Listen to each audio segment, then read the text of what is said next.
This is something I've learned. The amount of resistance you get against an idea is often the measure of its importance.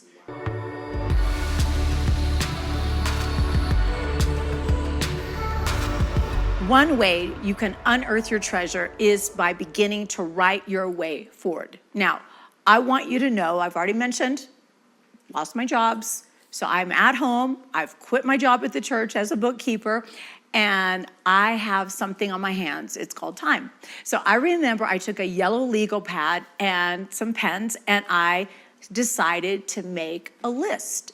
And it was a list of all the things I'd ever want to do or ever want to be. And I had such a great start. I was like, I want to scuba dive. I want to snorkel. I want to skydive. I didn't know about paragliding. I would have written it down. I want to travel. I had all this like huge activity list. Just winning in that realm. But then I kind of like the whole job part or the whole life count for something part, I was having a huge challenge with. And so I remembered thinking, I think it might be cool to be a makeup artist.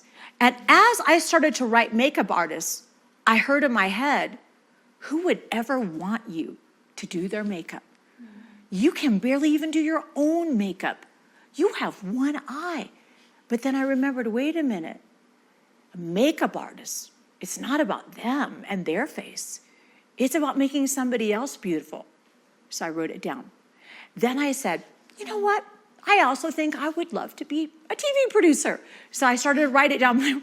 I heard, what are you talking about? You've never been a TV producer. You cannot produce anything. You have no experience. But at this point, I knew how to handle that voice. I said, well, then I'll get it. And I just wrote it down. I will get experience.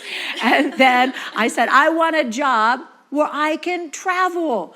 Wrote it down, and I heard, who is going to pay for you to travel? There's no jobs for people who are 22 to travel. It's like, I'll find one.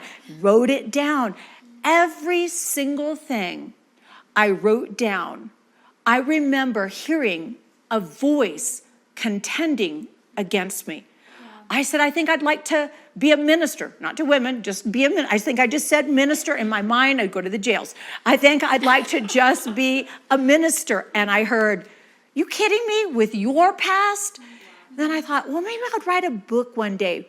And I heard, what would your family think about you writing a book? You don't have anything to say to anybody. This is something I've learned. The amount of resistance you get against an idea is often the measure of its importance. Why was I'm just a little young, newly married person writing on a yellow legal pad on my back patio. But I had dared to pray this. I had prayed Psalm 19, verse 14. Let the words of my mouth and the meditation of my heart be acceptable in your sight. O Lord, my rock and my redeemer, I only want to pen what you've already planned for my life. And so some of the things were absolutely outrageous. But you know what happened?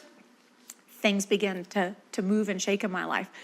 I remember I was working as a tea room model, which is those annoying people that when you're trying to eat a lunch, they come up to you and they're like, hi, the dress I'm wearing, and you're like, you're not part of our conversation. The dress I'm wearing is blah, blah, blah. I got to do that. People annoyed with me. And my husband was walking me to this particular job at one end of the mall by parking at the other end of the mall. And every time we walked through this one department store, John would say, I feel like you should apply for a job here in the cosmetic department. I said, have you ever talked to cosmetic women? Like, John, I'm scared of them. I come in and I want to buy an eyeshadow, and I leave with eye cream and a bunch of other stuff I didn't want. Then I have to sneak back and I have to return it, avoiding the people that have sold things to me. I'm like, these are mean ladies. They will eat me up. They're after my money. They're not nice. Why would you think I'm one of them? Why would you think? And John was like, I don't know. I just feel like every time I walk through here that you should apply. So I was working for like 2 weeks straight. I had to walk through that place. And so finally I thought, fine, I'll just apply for a job. I will just shut this argument down in my head. So I go and I apply for the job. They call me. They call me in for an interview, which I was shocked. I had no retail experience. And they said, why should we hire you? And I said, because your women are awful. I have come in, and I told them the whole thing. I said, they are so mean. And she was like, wow, you know what? I have wanted to hire people that are more approachable. I said, correct. I would actually help women. I wouldn't shame them. I said, these people are painting their nails. I can't even get their attention. And she was like, you're hired. I'm like, what? I don't want to be hired. This was to prove my husband wrong. But I got hired at Marshall Field's doing Elizabeth Arden. So I am behind the counter. The rep had gotten pregnant, so she wasn't there. I now am working among these women who I thought were bad. They were even worse. They were even worse than I imagined. I would hide in my corner. But what I did was I waited on everybody that they deemed below their notice. And I sold out all of the inventory. And then this man comes in one day and he said, hey, I want to buy something for my wife. She's this age, this. And I said, sir, I can't actually help you right now because I'm out of all my stock. But I'm going to actually take this brochure and I'm going to circle everything that your wife should get. And she can either go next door to the Red Door Salon or she can come back next week when my inventory comes in and I will help her. And he said, no, actually what we're doing is I'm taking you to lunch and I am getting you out of this store. And I was like, I'm married. He's like, no, I am actually the rep for the cosmetic company. And I went in a time period, I want to say of less than 6 months, from behind the counter to having 2 accounts, 2 large stores. One of them ended up being Dillard's. And then I went from that 15 stores to 8 states. But it all began with writing down. Well, now that I was doing makeup, I had someone call me and they said, we hear you do makeup. How would you like to be a television makeup artist? We'll pay for you to go to school. I'm like, absolutely. And then they said, we'll pay you on the weekends. Then the television makeup artist led to me being an associate producer and then a producer. But I don't think I would have recognized any of it if I hadn't began by writing it down. We write things down and then we see God bless. And I know I'm making it sound like it was just to snap my fingers. It wasn't. But everything I wrote down on my list, I ended up doing in the span of 5 years. Not writing the book thing, but everything but that. I'll take that back. So what happens if you're in a season of your life where you're not dreaming anymore?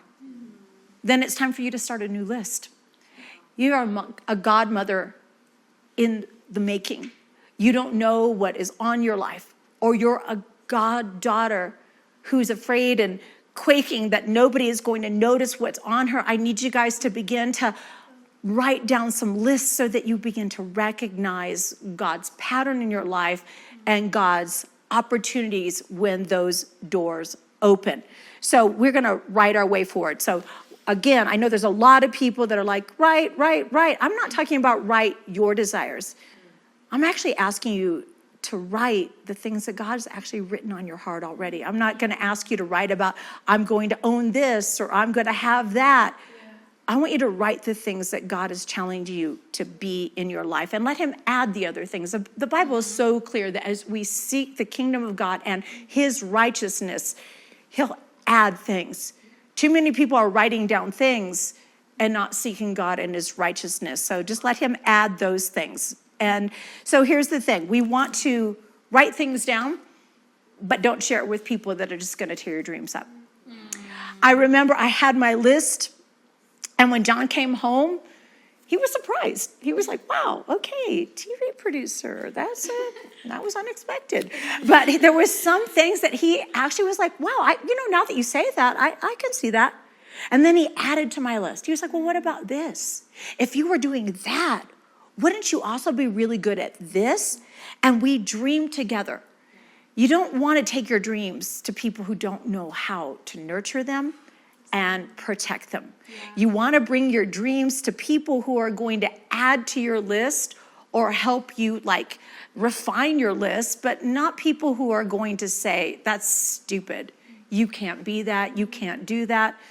Because we know that with God, all things are possible. I love that the word actually becomes our light for our path. Psalm 119, verse 105 says, your word is a lamp unto my feet and a light to my path. Too many people are like, well, I got to go to the word to find out what I'm called to do. No, the word is actually what illuminates your path. Wow. It doesn't give you your path. It's the light on the path. So when we actually read God's word, light comes on the places that we need to move into. And think about this. All that we know is life began with words. God spoke everything that is into existence. Do you know that even your very DNA is a sound strand? It is a sound strand. God calls us by name, not by numbers.